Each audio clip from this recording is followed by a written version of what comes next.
me va a decir, ¿cuál es la autoría mediata? Es una forma principal de participación a través de la cual la persona no comete el delito con sus propias manos, sino lo comete a través de otra persona a quien utiliza como instrumento sin haberse puesto de acuerdo.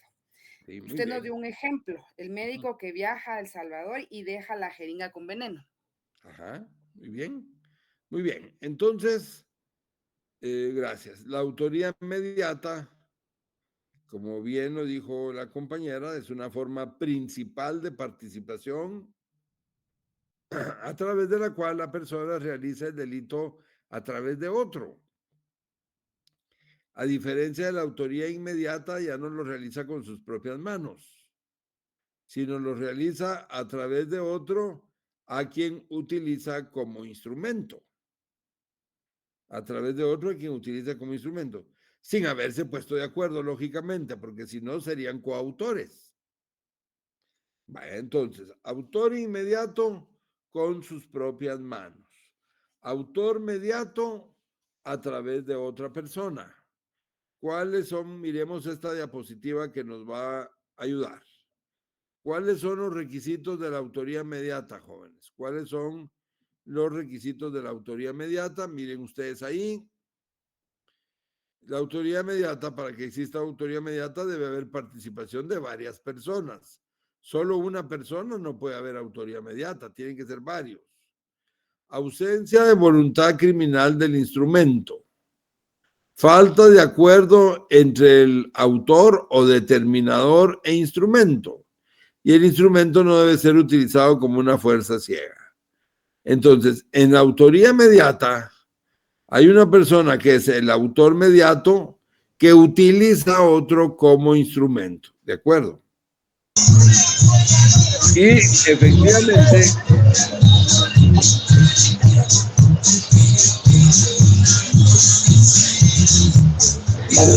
Mónica, por favor, puede apagar tu micrófono, gracias. y efectivamente hay varias formas de autoría mediata. Hay varias formas de autoría mediata. Aquí aparecen anotadas 3 formas, pero son más. Por ejemplo, la autoría mediata con instrumento sometido a coacción, la autoría mediata con instrumento sometido a error, la autoría mediata con instrumento inimputable. En el caso de la autoría mediata con instrumento sometido a coacción, yo les he mencionado el ejemplo de que una persona que trabaja en un banco es cajero, pagador de un banco y lo llaman a su celular. Y lo llaman y le dicen, mire, aquí estamos afuera de la agencia bancaria, tenemos secuestrado a su hijo, lo vamos a poner en altavoz y oye a su hijo llorando. Y le dicen, mire, o sale en un lapso de 3 minutos con 50,000 quetzales y nos los trae aquí al carro, o usted ya no vuelve a ver a su hijo. Y entonces el cajero pagador del banco le entra pánico. Le entra pánico porque tienen a su hijo secuestrado y entonces él toma el dinero de su ventanilla, de su escritorio, de su caja, y saca 50,000 quetzales y se lo lleva a los secuestradores y se los entrega. Bueno, el que sacó el dinero de la agencia es él, es el trabajador del banco. Prácticamente él fue el que tomó el dinero y lo sustrajo, como que fuera un hurto. Él sustrajo el dinero y se lo llevó a los secuestradores. No fueron los secuestradores que entraron al banco a robar el dinero, sino que el trabajador del banco le sacó el dinero y se los dio.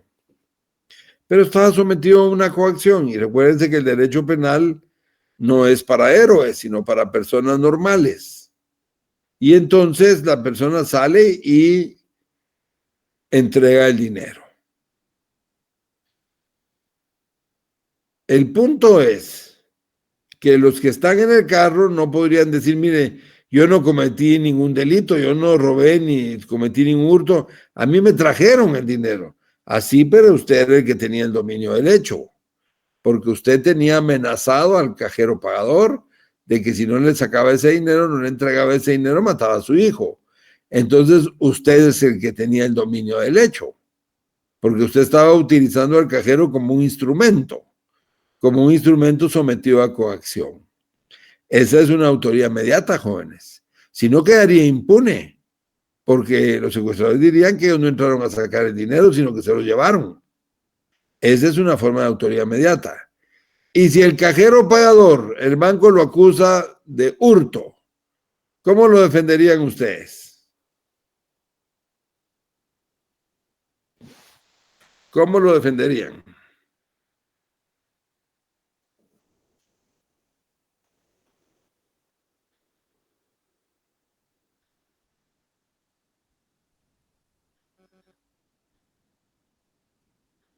Que le Que dice había que el coacción para defendido cometer el también. delito.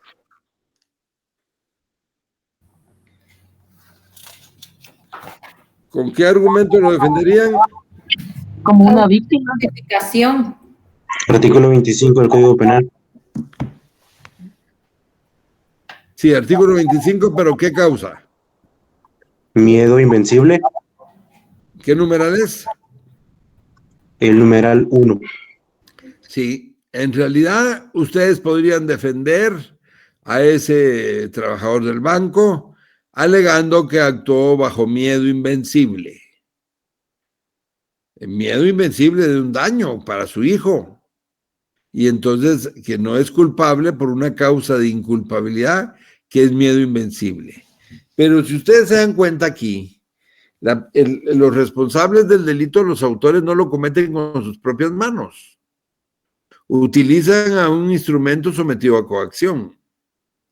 Y lo mismo ocurre en la autoría inmediata con instrumento sometido a error, que como bien nos lo mencionó la compañera, fue uno de los casos que yo les puse de ejemplo la semana pasada, del médico que se va a El Salvador y le deja a la enfermera una jeringa para que inyecte al paciente para ayudar al paciente, pero en realidad no era para ayudarlo, era para matarlo, porque la jeringa tenía un veneno.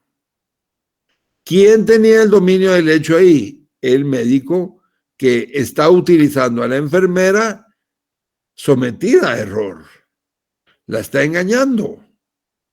La enfermera no tiene el dominio del hecho, el dominio del hecho lo tiene el médico. Él es el que puede frenar o no que maten al paciente. Entonces él tiene el dominio del hecho. Si ustedes se dan cuenta, es otra forma de autoría inmediata en donde hay un instrumento. En el primer caso, el instrumento fue el cajero pagador. En el segundo caso, el instrumento fue la enfermera. Y en el tercer caso, el instrumento es el menor de edad. El menor de edad que es utilizado en una forma que se llama autoría inmediata con instrumento inimputable, en donde el autor mediato, tratando de quedar impune, busca a un inimputable para que realice la acción. Pero el único responsable es el autor mediato que tiene el dominio del hecho y que está usando en este caso a un menor. Les conté a los compañeros en la otra clase que hace muchos años un señor llegó a Peri Roosevelt a un almacén, llegó con su sobrino de 16 años y en lo que el señor distraía a la señorita que estaba atendiendo en ese almacén, el jovencito sacó un carruaje y salió huyendo. Se metió al almacén y sacó un carruaje y salió huyendo. La policía los capturó a los dos, al joven que llevaba el carruaje y a este señor que estaba distrayendo a la enfermera, a la señorita que trabajaba en el almacén. El menor declaró que él andaba con su tío y que su tío le había dicho que tenía que entrar a sacar ese carruaje y que tenía que salir corriendo. El tío dijo que no conocía al joven, que no sabía quién era. Obviamente el menor salió libre inmediatamente por ser menor de edad y al otro señor lo comenzaron a procesar por hurto. Fíjense que el delito de hurto, dice el Código Penal, que comete hurto quien tomare cosa mueble. Comete hurto quien tomare cosa mueble, total o parcialmente ajena, sin autorización del propietario. En una etapa de ese proceso, después de estar el señor 15 días detenido por ese caso, el juez tenía que decidir si lo dejaba libre o seguía proceso contra él. Y el juez dictó una resolución en la que dijo que el hurto consistía en tomar cosa mueble, pero que en ese caso que se estaba juzgando, este señor, este tío, no había tomado la cosa mueble, que dice el hurto. El hurto dice que comete hurto quien tomare cosa mueble. Y este señor no había tomado la cosa. Nunca la había tenido en sus manos y por lo tanto lo dejaron libre. La pregunta aquí ¿es correcta o incorrecta la resolución del juez? ¿Qué dicen ustedes?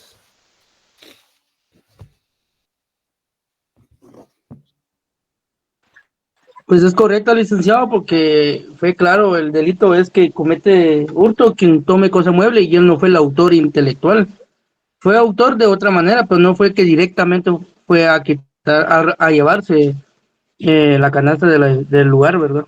Muy bien. ¿Alguien más?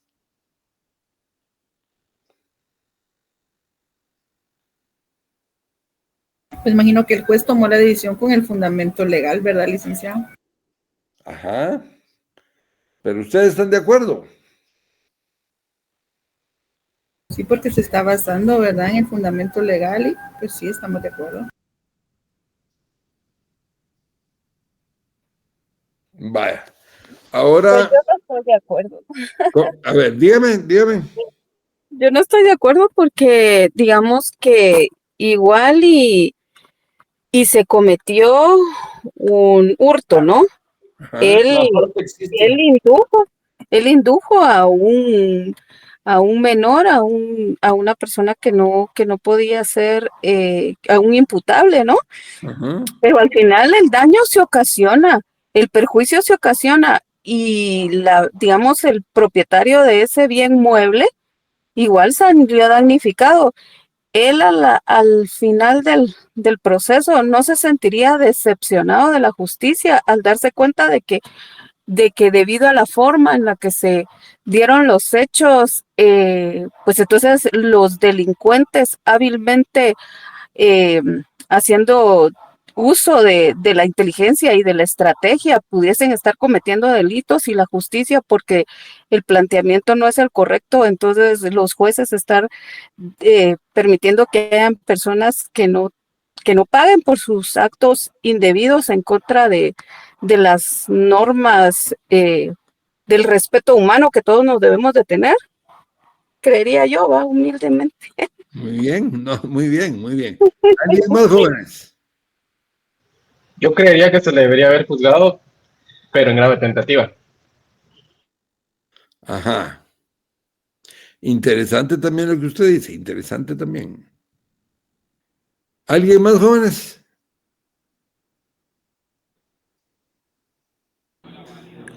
Utilizó un menor para cometer el delito. Y entonces, ¿está bien la resolución del juez que lo dejó libre porque él no había tomado la cosa o no?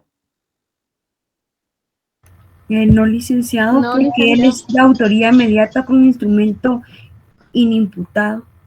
Muy bien. Pues muy bien. Oigan, usted, la compañera que intervino anteriormente, muy bien también. Sí, miren. El punto es que si bien es cierto, el hurto dice, comete hurto quien tomare cosa mueble, si eso es cierto, también es cierto que hay una forma de autoría que se llama autoría inmediata con instrumento inimputable, que es una forma en que un adulto tiene el dominio del hecho utilizando a un menor de edad para cometer el delito. Pero el dominio del hecho lo tiene el adulto que está utilizando al menor precisamente buscando quedar impune. Y bien dice la compañera que si así funcionaran las cosas, pues la gente se decepcionaría de la justicia. Bueno, todos estamos algo decepcionados a veces, pues, pero más. La gente se decepcionaría de la justicia porque dirían, qué fácil es que los delincuentes usen menores para cometer delito y nadie es responsable. Eso no puede ser. Eso no puede ser porque hay alguien que está dominando el hecho, que es un mayor de edad y que está utilizando a un menor para cometer el delito. Esa resolución del juez la revocó un tribunal superior, porque le dijeron al juez, mire, señor juez, el hurto se dice quien tomare cosa mueble, pero usted tiene que saber que en la parte general del código existe una forma de autoría mediata, porque de lo contrario, fíjense ustedes que sería como que un adulto utilice un menor para que le dé puñaladas o le dispare a una persona y mate a alguien. Bajo esa lógica diríamos entonces, sí, pero el adulto no disparó. El que lo mató fue el menor y como el menor es inimputable, entonces nadie es culpable. Pero hay un muerto. Eso no puede funcionar así, porque entonces lo que habría sería impunidad. Y entonces no se tomaría en cuenta que hay una forma de autoría inmediata que son las personas que utilizan a otro como instrumentos. La doctrina tiene eso y la ley tiene eso porque si no, como dijo la compañera, se quisieran pasar de vivo los delincuentes utilizando a menores para cometer delitos, ¿de acuerdo? Entonces el responsable es el adulto que utiliza al menor, porque es un autor mediato con instrumento inimputable. Así es que en todas las formas de autoría mediata, siempre va a haber alguien que utiliza a otra persona como instrumento para cometer un hecho delictivo. Ahí ustedes tienen como ejemplo una autoría mediata con instrumento sometido a coacción, el caso del cajero pagador.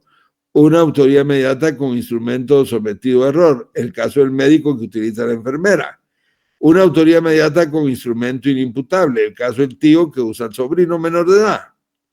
Entonces, en todos esos casos va a haber una persona que tiene el dominio del hecho, que es un adulto. ¿Alguna pregunta, jóvenes?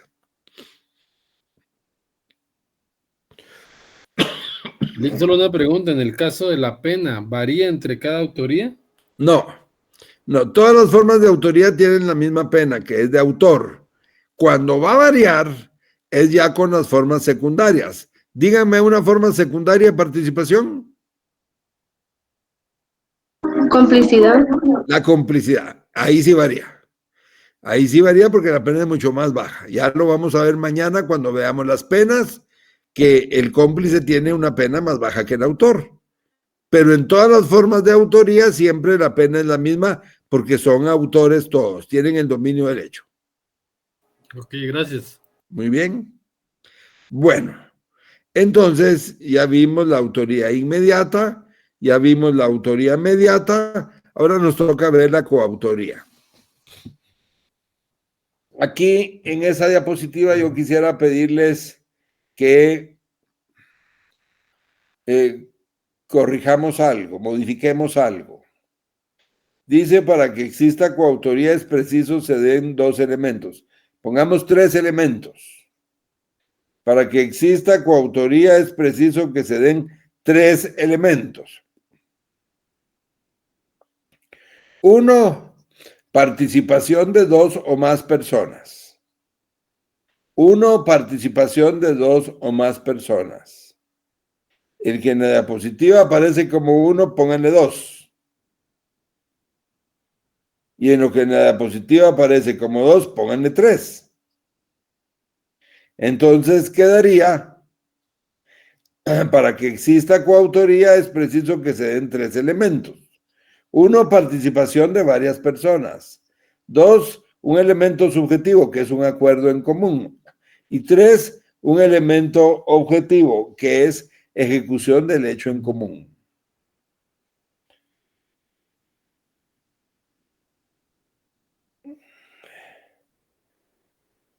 Y una vez miremos lo último que aparece ahí. Punición de la coautoría. Todo coautor es castigado como autor. Todo coautor es castigado como autor.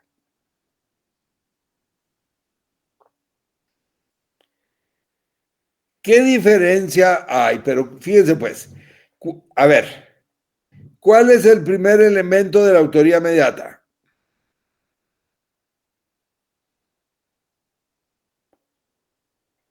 Díganme, pues, jóvenes. ¿cuál Forma fue? principal de participación. No. Eso es lo que es la Participación de varias personas. Exactamente. El primer elemento, primer requisito de la autoría mediata es la participación de varias personas. ¿Y cuál es el primer elemento de la coautoría? Acuerdo común. No, porque ya lo cambiaron. Recuerden que ya lo cambiaron. Participación de uno o más personas. No, es que no es de uno, yo no dije de uno. De dos o más personas, licenciado. Ahí sí. Va, entonces miren pues. Resulta que en la autoría mediata el primer elemento es participación de varias personas. Y en la coautoría el primer elemento es la participación de dos o más personas. Entonces, ¿en qué se diferencia la autoría mediata de la coautoría?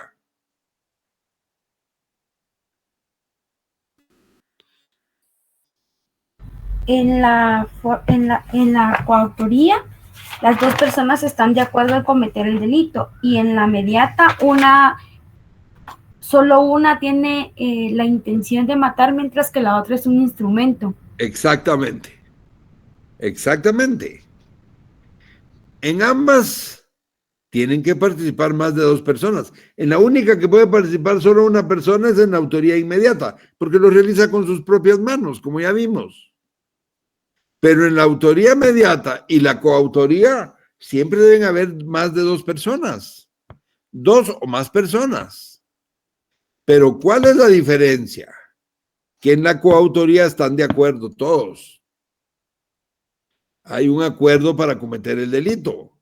En cambio, en la autoría mediata hay uno que se está queriendo pasar de vivo y que está utilizando como instrumento a otro que no sabe lo que está pasando. O que no sabe o que no está de acuerdo, pues. En cambio, en la coautoría sí están de acuerdo todos. En ¿Un linchamiento podría ser un hecho de coautoría, licenciado? ¿Qué manda? ¿Un linchamiento? Es que fíjese que qué casualidad.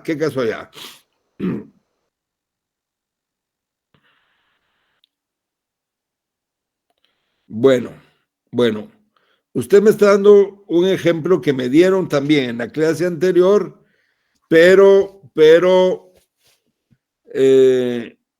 usted lo está enfocando bien. En la otra clase no lo enfocaron bien. Fíjense.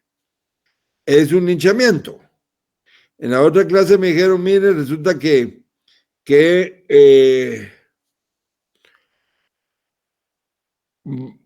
dos delincuentes matan a una señorita en una panadería para robar y llegan los vecinos y agarran a los dos delincuentes y le pegan fuego. Me estaba diciendo esa persona, este alumno en la clase anterior, que esa era una forma de autoría accesoria. Miren lo que está hasta ahí abajo, autoría accesoria. Fíjense que la autoría accesoria es cuando varias personas cometen un delito sin haberse puesto de acuerdo. Les estoy adelantando lo que es la autoría accesoria. Varias personas cometen un delito sin haberse puesto de acuerdo en cometer un delito. Esa es la autoría accesoria. Pero en la otra clase, un compañero me decía que un ejemplo de autoría accesoria era el linchamiento, porque no se habían puesto de acuerdo. Porque habían llegado, los agarraron, le pegaron fuego y los quemaron. Pero el compañero aquí en esta clase está diciendo y me está preguntando si el linchamiento sería una forma de coautoría. ¿Cuál es la diferencia entre esta coautoría? Quiere decir, en esta coautoría es que hay un acuerdo en común. Y la autoría accesoria no hay acuerdo en común. No hay acuerdo. En la coautoría sí hay acuerdo. Y en la autoría accesoria no hay acuerdo. Entonces, si unos vecinos detienen a dos delincuentes y los vecinos deciden pegarle fuego a esos dos delincuentes y lincharlos, ¿esa será coautoría o autoría accesoria? Coautoría. Bueno. Autoría accesoria, doctor, porque ellos no se juntaron antes para planificar lo que iban a hacer. Ahí está el punto. No, pero lo están planeando en ese momento, entonces. Decidieron entre varios quemarlos y lincharlos. Ahí está el punto, en lo que ustedes dijeron. Pero en el momento lo están... Dígalo, diga. Pero en el momento, ¿qué decía, compañero? Que prácticamente se pusieron de acuerdo, por lo tanto es una Pero coautoría. en ese momento sí se pusieron de acuerdo en realizar el acto cuando agarraron a la persona. Entonces puede ser una coautoría, perdón, porque se están poniendo de acuerdo en el momento, porque pueden tomar otra opción, pero sin embargo se están poniendo de acuerdo para lincharlo, ¿verdad? Va, miren pues. Interesante lo que todos dijeron, pero como hay que resolverlo, esto se resuelve como coautoría, oyen, efectivamente como coautoría. Porque aunque no haya habido un acuerdo expreso, sí hay un acuerdo tácito, porque entre todos lo agarraron y entre todos le pegaron fuego. Nosotros sabemos si alguien dijo, mira, tráeme, consigan gasolina. Y otro un fósforo. También trae los fósforos y yo le llevo la gasolina. Exactamente. Entonces hubo un acuerdo tácito. Si bien es cierto lo que dijo la compañera, que no había habido una planificación, pero no es necesaria la planificación. Ahí lo agarraron y entre todos los golpearon y entre todos lo quemaron. Aunque no haya habido un acuerdo previo, pero ahí sí ha habido un acuerdo para realizar lo que están realizando. Entonces, sí es coautoría, oyen, sí es coautoría. El caso de un secuestro. Si pensamos en un secuestro, podemos pensar en un asalto a banco, en muchos casos, pero en un secuestro. Unos detienen a las víctimas, otros van a recoger el rescate, negocian el rescate, pero hay dos, una pareja de esposos que lo único que hacen es darle su comida al secuestrado, pero sí saben que está secuestrado. Y lo único que hacen es mantenerle su comida ahí para que pueda pues alimentarse. ¿Por qué delito procesan a esos esposos que están dando la comida? Complicidad. ¿Ah? ¿Complicidad o no? Autoría accesoria. Incumplimiento, licenciado.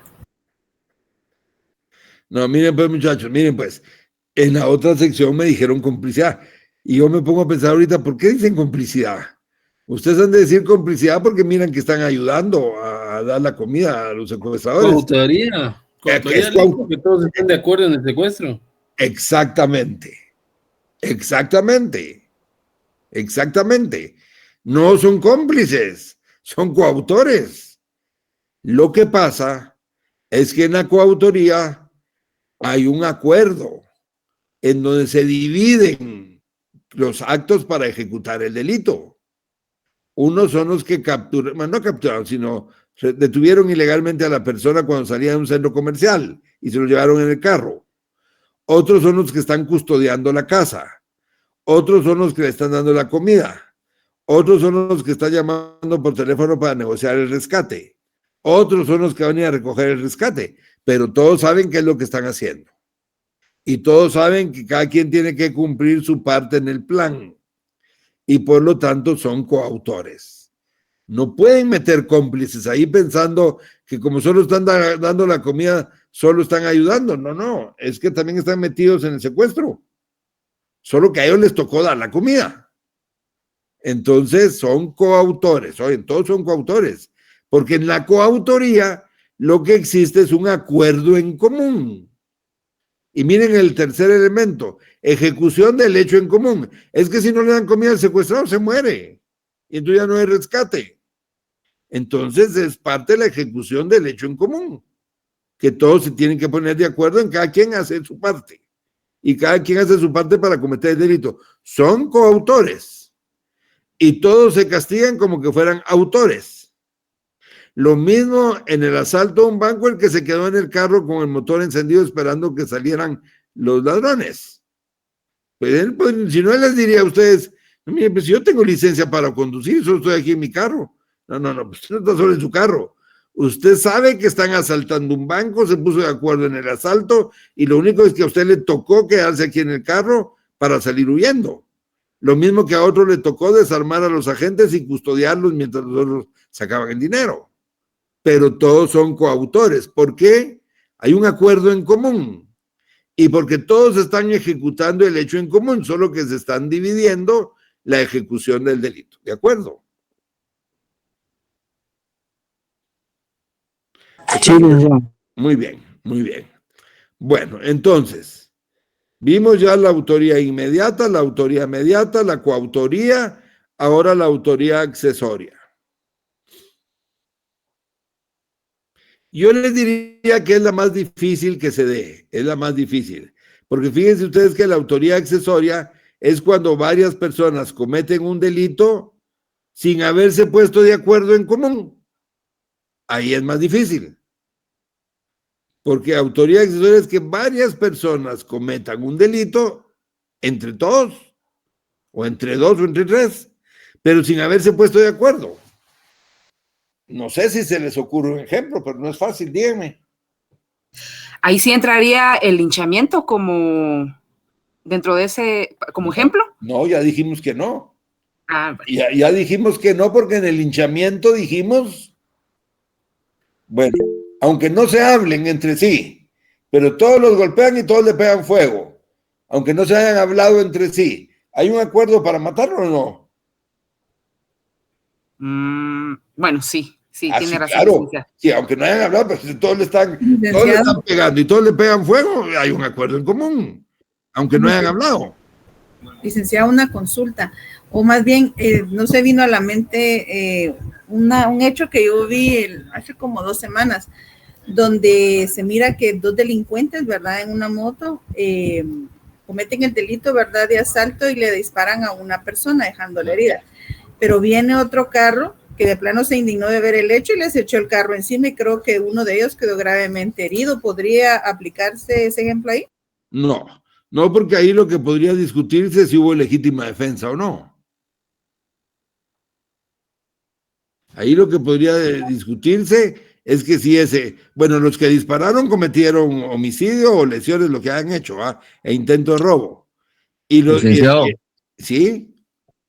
a mí se me ocurre, bueno, pongámosle, fue a un avión transportando valores. Perdón. Sí. Para terminar de responderle a la compañera. Sí. Entonces, en el caso del que les tiró el carro encima, habría que discutir si actuó en legítima defensa para salvarle la vida. Oye, perdone, compañero, dígame.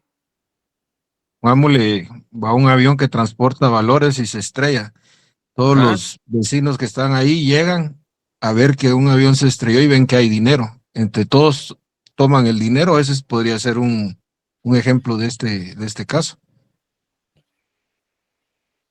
Prácticamente hurtan, no sé, ahí sería hurto del dinero que va a ese avión. No se pusieron de acuerdo, llegaron y vieron que era en dinero y lo empezaron a agarrar. Licenciado, parecido al ejemplo de Price, solo que en carretera, no en el aire. Por ejemplo, cuando una empresa tiene un accidente, que todo el mundo empieza a robarse el producto y no están poniéndose de acuerdo quién va a robar qué. Pues mire, licenciado, ¿algún caso de intoxicación podría ser? ¿Cómo? Intoxicación masiva en algún restaurante, no sé, algo donde varias personas comen algo intoxicado y los dueños y los trabajadores no sabían que el alimento estaba intoxicado. Bueno, miren, los felicito porque sí están, digamos, acertando sus ejemplos. Un poquito más complicado el último caso que puso la compañera, un poquito más complicado. Habría que desentrañar más ese caso. Pero los 3 casos los felicito. En el caso de los 2 compañeros, yo mismo he visto cuando a veces, vuelca un tráiler que lleva cemento, que lleva azúcar o que lleve lo que lleve, pues llega toda la gente a llevarse las cajas o los costales.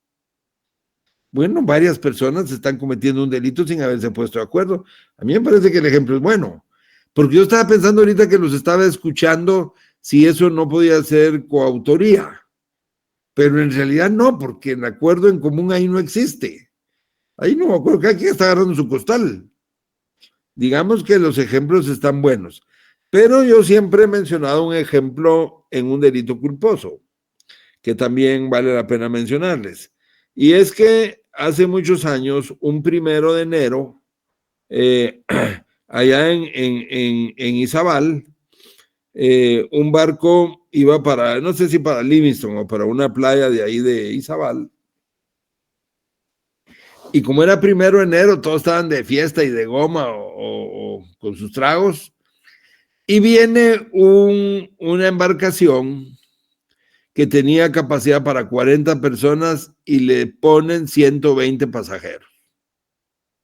Tenía capacidad para 40 y le pusieron 120 pasajeros. Y se fueron pues a alta mar.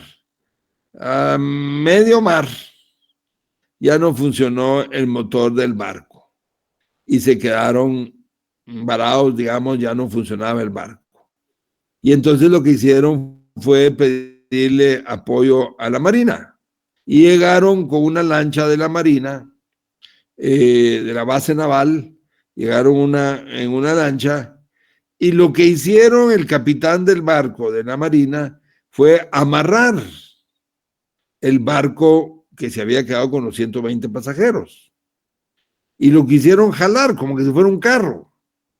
Y lo único que hicieron fue darle vuelta al barco y se murieron más de 100 personas ahogadas.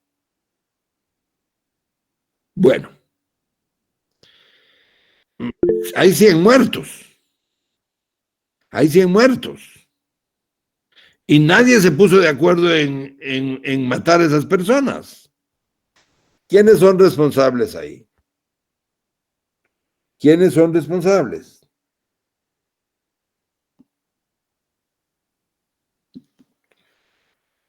Los dos capitanes. Son responsables. Los que subieron a las personas, porque no era la capacidad que tenía el primer barco. Bueno, los que subieron a las personas y los que llegaron a jalarlos y los hundieron. Son responsables los dos capitanes. Los dos capitanes son responsables de múltiples homicidios culposos, sin haberse puesto de acuerdo. Miren ese caso. No hubo un acuerdo en común, pero entre dos capitanes cometieron un montón de delitos de homicidio culposo, sin haberse puesto de acuerdo. No era eso lo que querían hacer, querían salvarlos, pues, por supuesto, ¿eh? Pero todo mal hecho. Comenzando por el que sobrecargó el barco y luego el otro porque se le ocurre jalarlo como si fuera un carro. Y en el mar se mueven los barcos, pues, por supuesto, y lo que hizo fue hundirlo. Entonces, ahí los dos son autores, los dos capitanes, sin haberse puesto de acuerdo. Así, jóvenes, entonces tenemos una autoría inmediata, una autoría mediata, una coautoría, una autoría accesoria, en donde en los 4 casos son autores y son formas principales de participación. Bueno, ya no tenemos nada de tiempo, pero usemos 4 minutos rápido. El artículo 37 dice quiénes son cómplices. Leamos el artículo 37. Si me hacen favor, artículo 37.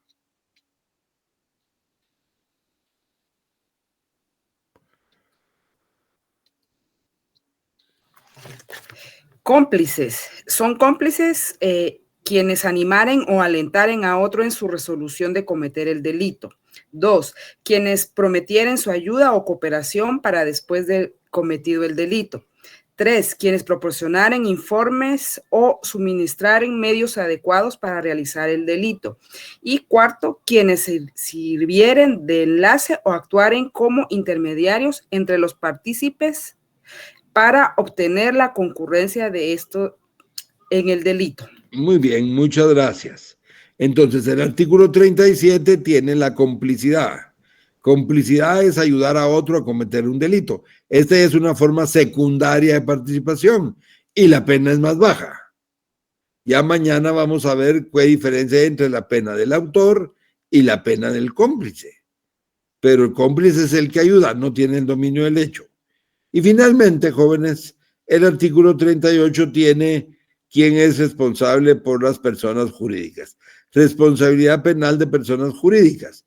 Y yo les pregunto siempre, miren, por una persona jurídica, por una sociedad, por un banco, en donde se comete un delito, ¿quién es responsable penalmente? Representante legal, licenciado. Representante legal. Pues miren, jóvenes, siempre pues se tiende a eso, a pensar que el representante legal, solo déjenme que les distinga algo.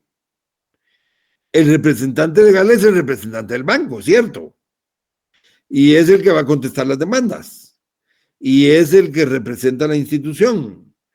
Y es el que contesta un caso laboral o un caso administrativo o un caso en la SAT, todo lo que quieran. Pero la responsabilidad penal es personal. La responsabilidad penal solo lo comete la persona que realiza la acción, no el representante legal, al menos que haya participado. En un ministerio, ¿quién es el representante legal de un ministerio? Ministro. El ministro. ¿Tienen idea cuántos maestros trabajan en el Ministerio de Educación? Más de 100,000. Más de 100,000. Supóngase que un maestro comete un delito en una escuela. Ustedes no van a procesar por ese delito al ministro. Porque ¿cómo va a ser el ministro para responder penalmente por lo que tal vez hacen 130,000 o uno de 130,000 personas? Entonces la responsabilidad penal es personal del que comete la acción. Vean lo que dice el artículo 38. Léanmelo, por favor, ¿sí? Léanmelo. Artículo 38.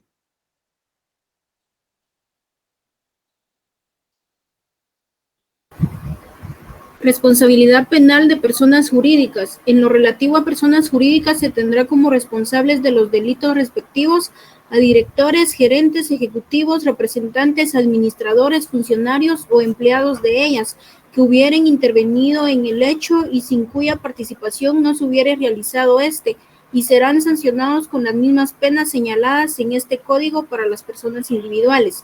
Las personas jurídicas serán responsables en todos los casos en donde con su autorización o anuencia participen sus directores, gerentes, ejecutivos, representantes, administradores, funcionarios o empleados de ellas. Además, cuando se dé alguna de las siguientes circunstancias. A. Cuando se comete el hecho delictivo por la omisión de control o supervisión y las resultas les son favorables. B. Cuando se comete el hecho delictivo por decisión del órgano decisor, en todos los delitos donde las personas jurídicas resulten responsables y no se tenga señalada una pena, se impondrá multa desde $10,000 hasta $625,000 de los Estados Unidos de América o su equivalente en la moneda nacional. La multa será determinada de acuerdo a la capacidad económica de la persona jurídica y se fijará teniendo en cuenta las circunstancias en que se cometió el delito. En caso de reincidencia, se ordenará la cancelación definitiva de su personalidad jurídica. Muy bien, muchísimas gracias, muchísimas gracias. En el primer párrafo de ese artículo, ¿cuáles son las palabras claves de ese primer párrafo?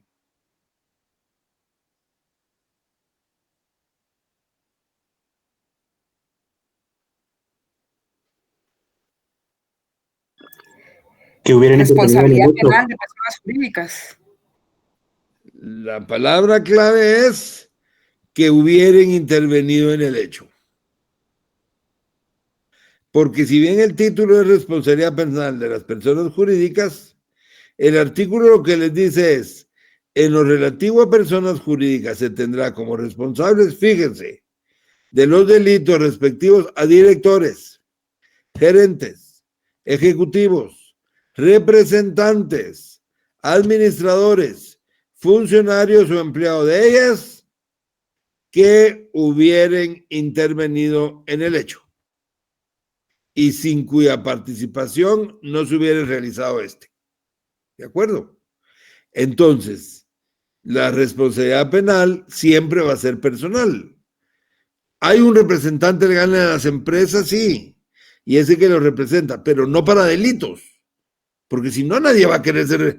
¿Quién va a querer ser representante de una empresa si él va a ir a parar preso por lo que hacen cualquiera de los 10,000 trabajadores? Bueno, ustedes son estudiantes de la USAC, yo soy profesor.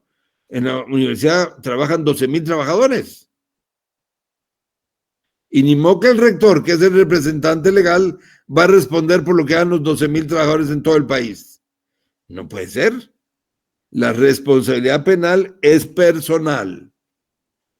Que el gerente del banco, que el representante legal, que el rector, que el ministro son representantes legales de su ministerio o de su institución, eso sí, pero penalmente la responsabilidad es personal del que realiza la acción. Oye, entonces, ahí es la clave, es que el artículo les dice que hubieran intervenido en el hecho.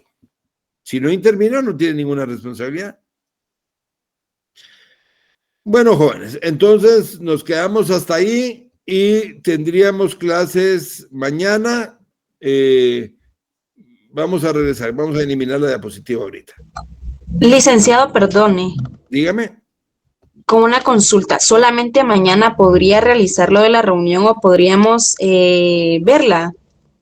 Usted dice cambiar día. Ajá, sí, fíjese que nosotros no tenemos clases el día viernes porque ya no vamos a recibir clases de constitucional. Sí, pero ¿sabe qué? Ajá.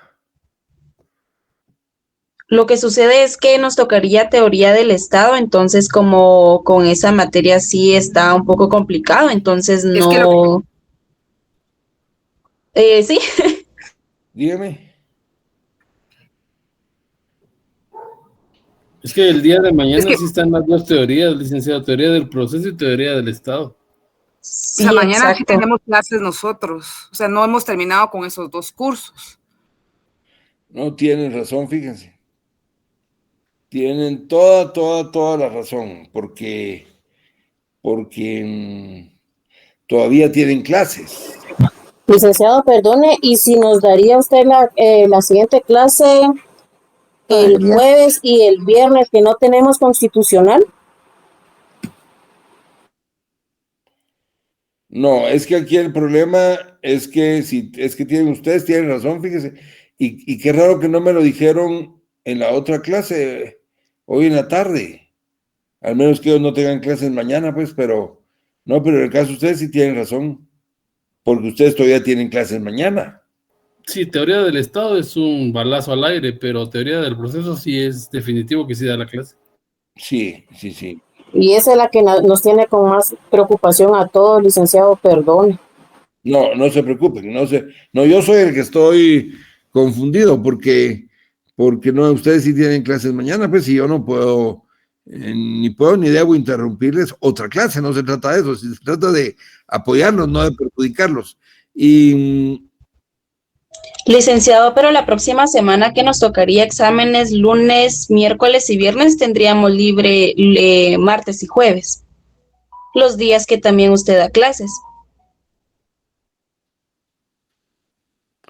Vamos a ver.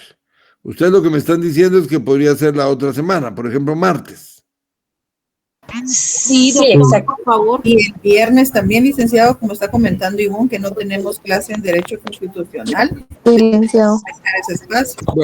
Bueno, hagamos algo. En primer lugar, qué bueno que me lo dijeron, oye, porque el que está equivocado aquí soy yo. Yo pensé que ya no tenían sus clases y me equivoqué. Así es que déjenme que revise bien, porque yo tengo que dar clases a otros alumnos que podrían recibir la clase mañana o cambiarles el día, pero definitivamente la clase con ustedes la cambiamos, no es mañana. Entonces yo les aviso mañana si sería el viernes o el martes. El viernes. Muchísimas gracias, licenciado, por su apoyo. No tenga pena. Gracias, licenciado, por su comprensión. Gracias, licenciado. Sí tenemos que recibirla, porque no solo es repaso, sino es lo de las penas, que no lo hemos visto. Pero yo les aviso mañana para que ya quede confirmado, ¿de acuerdo? Gracias por mi amor. Que tengan feliz noche. Que tengan feliz noche. Feliz noche, licenciado. Gracias, licenciado. Feliz noche. Feliz noche.